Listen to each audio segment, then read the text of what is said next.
Bonjour et bienvenue sur ce premier didacticiel sur Blender. Pour commencer, je vais faire un tuto à l'arrache pour vous expliquer les bases, vous permettre de vous familiariser avec l'interface. Avant de commencer à voir directement le logiciel, on va commencer par expliquer ce que c'est Blender. Donc Blender, c'est un logiciel de 3D, c'est un logiciel qui est aussi puissant qu'un logiciel cher sur le marché, sauf que celui-là, il est gratuit, donc c'est beaucoup plus pratique. Donc Blender, ça se télécharge où? Blender, ça se télécharge sur blender.org. Vous allez dans l'onglet Download et puis ça se télécharge. C'est un exécutable, ça fonctionne sur tous les OS existants. Et, euh, et donc voilà.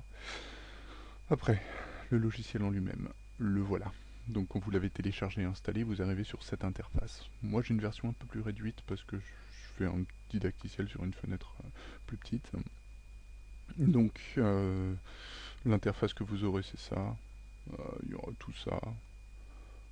Ici, hop, clac, voilà. Donc l'interface simple. Des options ici. Des onglets d'ailleurs pour, euh, pour se balader. Une timeline et la fenêtre 3D. Donc moi je vais directement aller paramétrer le Blender pour pouvoir permettre que vous ayez sa petite fenêtre, enfin les saisies que je fais sur le clavier, sur le clavier qui apparaissent sur l'écran. Euh, clac, clac, voilà. Donc un petit N, voilà, voilà. Maintenant tout ce que je fais est affiché ici pour que vous puissiez voir un peu si vous avez loupé une touche, vous pouvez repasser sur la vidéo, c'est sympa. Donc je vais retirer cette fenêtre là en appuyant sur T et ici je vais joindre la timeline à l'écran parce qu'elle nous sert à rien sur ce coup là. Donc après l'interface. Bon, la navigation sur le logiciel elle est assez spéciale, c'est pas un truc normal. Donc pour sélectionner quelque chose on clique avec un clic droit sur l'objet qu'on veut sélectionner. Donc on peut sélectionner n'importe quoi sur l'interface pour pouvoir tourner euh, autour de l'écran. On utilise le clic molette qui apparaît sur le petit zigougou ici. Et on peut donc se balader avec la molette, on peut aussi zoomer. Donc on peut se balader sur l'interface assez facilement. Ensuite, sur l'écran, qu'est-ce qu'on a? On a ici donc un cube en 3D, qui est la base en fait, l'objet de base qu'on a sur Blender quand on commence une interface. Ici, on a la caméra, et ici, on a une lumière. Donc après, qu'est-ce qu'on a? On a trois vues spécifiques de Blender. On a la vue 1, c'est la vue de face, où on voit donc de face la vue de face, perspective face, c'est marqué là-haut. Ensuite, on a la touche 3, qui nous permet d'avoir une vue de côté, la touche 7, qui nous permet d'avoir une vue d'au-dessus, et on a aussi la touche 5 qui nous permet d'avoir une vue orthonormée. La vue orthonormée, en fait, il n'y a pas de profondeur, il n'y a pas de perspective, c'est vraiment plat. Et, toujours en... Donc on peut se balader entre les vues pour pouvoir avoir quelque chose de... Donc voilà, ça c'est fait.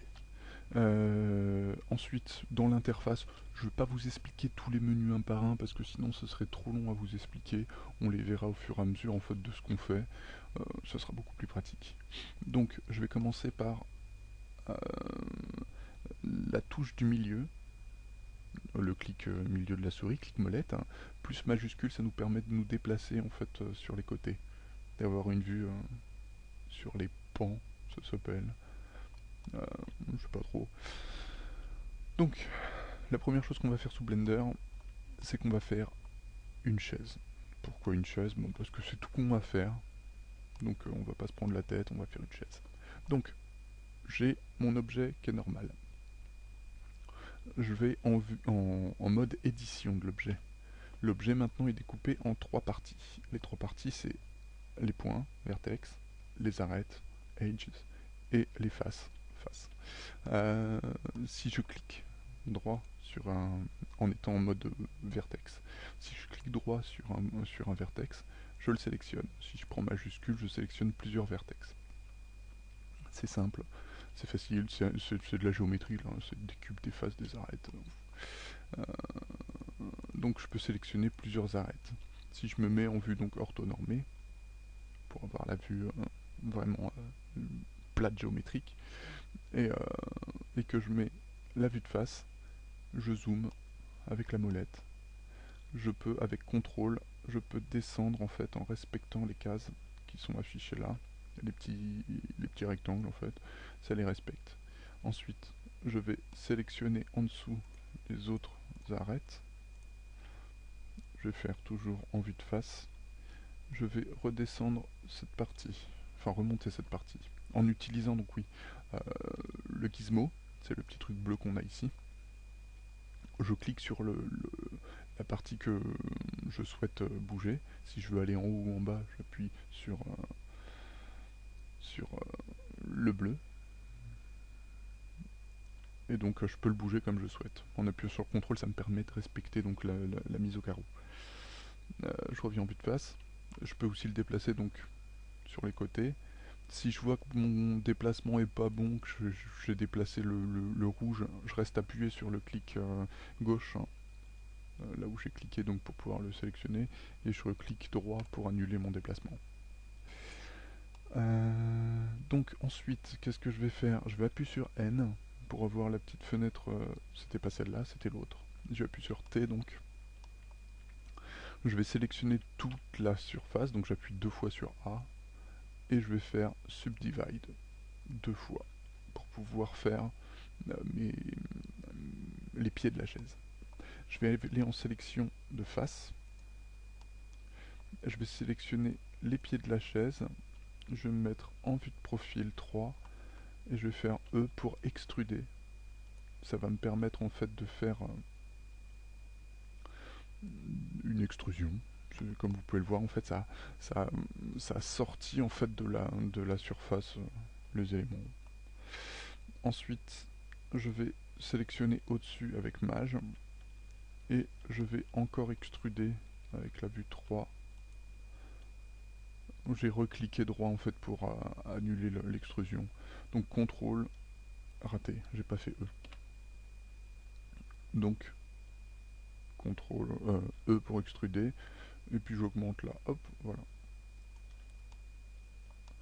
Ensuite, qu'est-ce que je vais faire? Je vais faire un loop cut sur cette surface là, ça va faire en fait un point, il faut que je double-clique dessus, ça va faire un point au centre, enfin une ligne au centre pour couper l'objet en deux. Je vais en faire, il fallait que je reclique, donc voilà, je vais cliquer droit, ça a laissé à l'endroit où c'était. Hop, je refais la même chose ici, hop, hop, clic gauche, clic droit pour valider. Faut pas que je bouge la souris, donc ce que j'ai fait tout à l'heure quand ça bougeait, c'est que j'avais bougé la souris à ce moment-là. Donc ensuite, ma chaise est là. Je suis toujours en mode édition, hein. Si je reviens en mode normal, on voit plus les traits en fait de construction de l'objet. Donc je suis en mode édition. Ce que je vais faire, c'est que je vais sélectionner les faces, ces deux faces là, et je vais les supprimer. Donc là, quand j'appuie sur supprime del, il me dit qu'est-ce que vous voulez supprimer. Je vais dire que je vais supprimer les faces parce que je ne veux pas supprimer les vertex, je ne veux pas supprimer les arêtes, je vais supprimer les faces. Ensuite ici, c'est pour pouvoir faire le dossier de la chaise hein, que je fais ça. Ici je vais aller en mode arête, je vais sélectionner ces deux arêtes là, je vais faire F pour les joindre, enfin pour faire un polygone entre les deux. F encore pour joindre cela, F encore pour joindre cela, et F encore pour joindre cela. Et là, j'ai une chaise. Elle est super sommaire, hein. C'est une chaise qui est complètement pourrie, mais au moins ça nous permet de connaître un peu comment naviguer dans le logiciel, comment ça fonctionne. Après, je peux faire quelques petites fantaisies, c'est pas dérangeant. Si je fais ça par exemple, je sélectionne tout ça, je le remonte un peu, ça me permet d'avoir un dossier de chaise, enfin un coussin sur la chaise, un truc bien merdique. Je vais sélectionner tout ça. Hop, saloperie. Voilà. Si j'ai un point que j'ai sélectionné que je veux plus le sélectionner, je reclique dessus avec majuscule. ça le désélectionne. C'est-à-dire que si ça je voulais pas, et ça je voulais le sélectionner, et qu'en fait c'était celui-là que je voulais sélectionner, ben je reclique dessus. Voilà. Hop, hop, hop, et hop. Et en fait je vais subdiviser cette partie. Comme ça. Et là pareil. Je vous fais la version simple, pas trop compliquée, hein. J'aurai tellement de raccourcis à utiliser pour pouvoir faire ça. Mais j'ai pas envie de vous compliquer la vie pour le moment. Donc je fais ça de façon très simple. Voilà.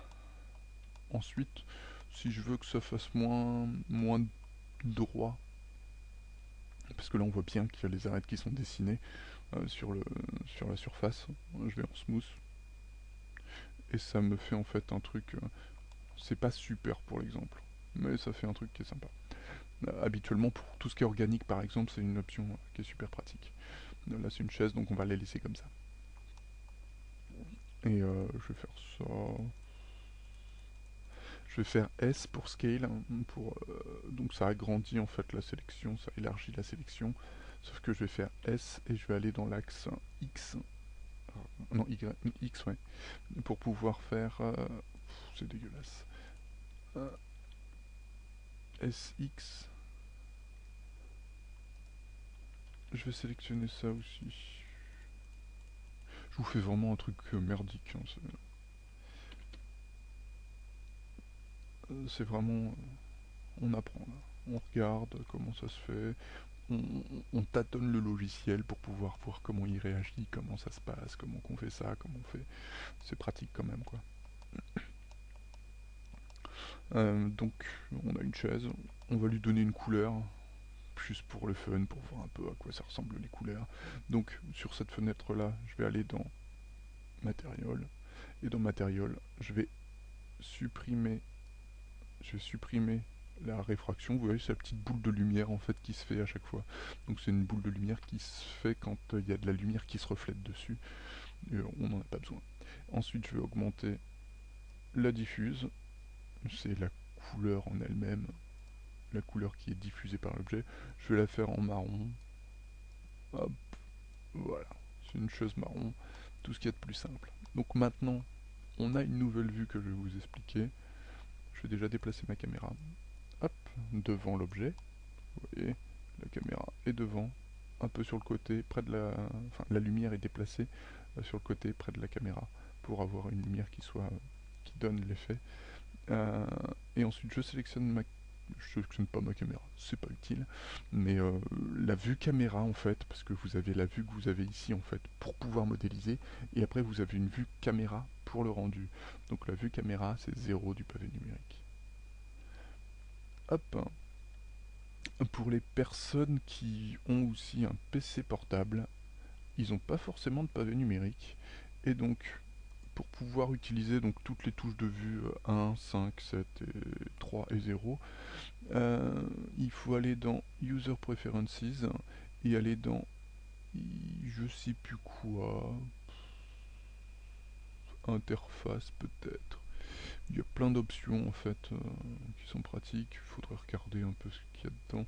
Mais il y a un truc qui est surtout spécifique pour faire une émulation du pavé numérique. Et donc ça doit être dans Input,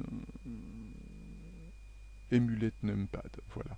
Donc ça permet d'utiliser les touches qui sont au-dessus du clavier alphanumérique, AZERTY, au-dessus d'AZERTY, pour pouvoir éviter d'être embêté par j'ai pas de pavé numérique, faut que j'en achète un.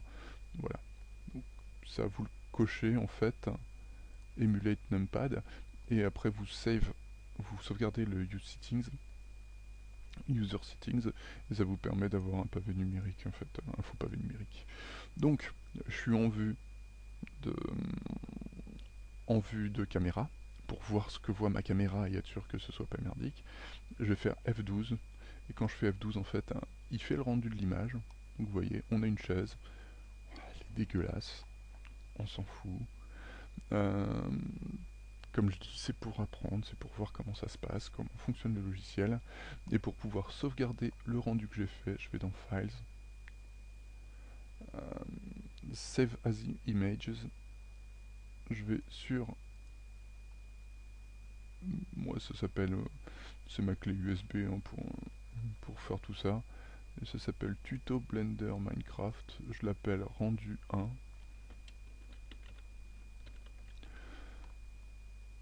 Je mets pas de point d'ailleurs, c'est un peu débile. Là il va me manquer un point par contre. Et je sauvegarde l'image. Et voilà. Mon image elle est sauvegardée. On la retrouve ici dans Tuto Blender. L'image rendue 1. Hop. Je vous la ramène. Ou pas. Il veut pas. Si c'est bon. Hop. Donc l'image de rendu elle est là. Elle arrive. J'ai une super image que je peux poster sur internet ou quoi que ce soit, c'est pratique. Voilà, donc hop. Pour sortir de cette fenêtre après je fais échappe pour revenir dans la vue normale. Je peux cliquer molette pour revenir en fait dans la vue et remodifier mon objet. C'est assez simple à utiliser quand même. Je peux déplacer ma caméra. Je peux par exemple modifier les paramètres de rendu parce que l'image est un peu petite en fait quand on regarde. On voit tout de suite le pixel. Donc ce que je vais faire c'est que je vais modifier les paramètres. Je vais déjà aller donc dans la fenêtre render. Je vais augmenter la résolution parce que j'étais à 50% de 1920 par 1200. Ensuite, je vais mettre beaucoup plus anti-aliasing. Ça va pas alourdir votre PC. Voilà, c'est vraiment un petit objet merdique, donc ça va pas être dangereux pour votre PC. Ensuite, je veux pas que ce soit du PNG, je veux que ce soit du JPEG avec une qualité de 100%. Comme ça, je suis tranquille. Et je vais refaire un rendu pour voir ce que ça donne. Donc soit je clique, donc je disais sur F12, soit je clique aussi sur le bouton Render qui fait la même chose. Voilà. Donc ça m'a fait mon rendu de ma chaise. Donc il y a beaucoup plus de détails. Je sauvegarde encore, je l'appelle rendu de save image. Et voilà, je refais échappe, je regarde ce que ça donne sur le rendu. Ça va être rendu 2. Et ben non, c'est pas le rendu 2. Je me suis fait piéger. Hop, voilà. Donc là on voit moins de pixels déjà. C'est un peu plus dégueulasse parce que c'est du JPEG. Donc le taux de compression il est différent. Je fais pas de cours sur les images. Mais donc voilà. Le rendu est fait. Qu'est-ce qu'on peut faire d'autre après? Je sais pas. N'importe. Hein. Qu'est-ce que. On va pas voir tous les menus. Vraiment, on va pas voir tous les menus parce que c'est pas utile. Donc je vais rétrécir ça parce que ça nous sert plus à rien. Si jamais je sais pas où est ma caméra par exemple, je peux aller là-dedans pour aller chercher ma caméra. Vous voyez, il y a la caméra qui est là, donc elle est sélectionnée. Ici il y a mon cube et ici il y a ma lampe. C'est en fait le listing de tout ce qui est sur le décor. Comment je fais pour ajouter un objet? Je vais soit dans Add et dans Cube par exemple, CTRL Z pour annuler, soit je fais majuscule A. Hop, et majuscule A, c'est la même chose en fait. C'est comme add. Hop, donc je rajoute un mesh qui va être, je sais pas, je m'en fous, un plane. Voilà, ça va être utile. Je reviens en vue de face, je descends le plane, j'agrandis avec S et CTRL, j'agrandis le plane, je lui rajoute un matériel parce que j'ai pas envie qu'il soit de la même couleur que la table, enfin la chaise. Donc je lui rajoute un matériel qui va s'appeler sol. Je resélectionne ma chaise pour lui dire que je vais lui donner un matériel, enfin je vais nommer son matériel chaise. C'est bien de nommer les objets, de leur donner leur vrai nom. Tout comme la chaise en elle-même. Je vais aller là et je vais l'appeler chaise. Le sol, je vais l'appeler sol, parce que comme ça, à la fin, là il y a 4 objets, donc on peut s'en sortir. Mais s'il y a plus de 4 objets, si on a une liste énorme d'objets, faut mieux les nommer pour pouvoir les retrouver. Donc j'en étais à mon sol, je vais sélectionner son matériel. Donc une fois de plus, le spécular, je le supprime, j'augmente l'intensité de la diffuse, et je sélectionne un sol en, en bleu, allez. Voilà. Ensuite, je retourne, je refais n'importe quoi. Je retourne en vue caméra. J'appuie sur raté. J'appuie sur T pour supprimer cette fenêtre. Je rétrécis ça pour avoir vraiment ma vue caméra. Je fais majuscule F. Et avec majuscule F, en fait, hein, ça me fait que je peux à peu près contrôler la caméra pour zoomer, par exemple, avec la molette. Je descends un peu, ça me permet de descendre un peu la vue. Et ça me permet de spécifier, en fait, ce qui va se trouver dans ce cadre. Mon sol, je vais pouvoir le déplacer un peu. Donc je clique sur le gizmo. Hop, je le déplace un peu pour pouvoir le mettre comme ça. Je l'agrandis un peu aussi. Avec S. Voilà. Là, je vais retester mon rendu. F12. Et là, on a une chaise et il y a une ombre en dessous. C'est super. Donc voilà, je pense qu'on a fait le tour de ce qu'il y avait à voir sur le logiciel. Sur les autres vidéos, je réexpliquerai ce que je fais sur les prochaines vidéos pour pouvoir vous permettre de comprendre un peu plus aussi les autres options. Là, c'était vraiment simple. Donc, je vous dis à la prochaine vidéo et puis amusez-vous bien. Ciao!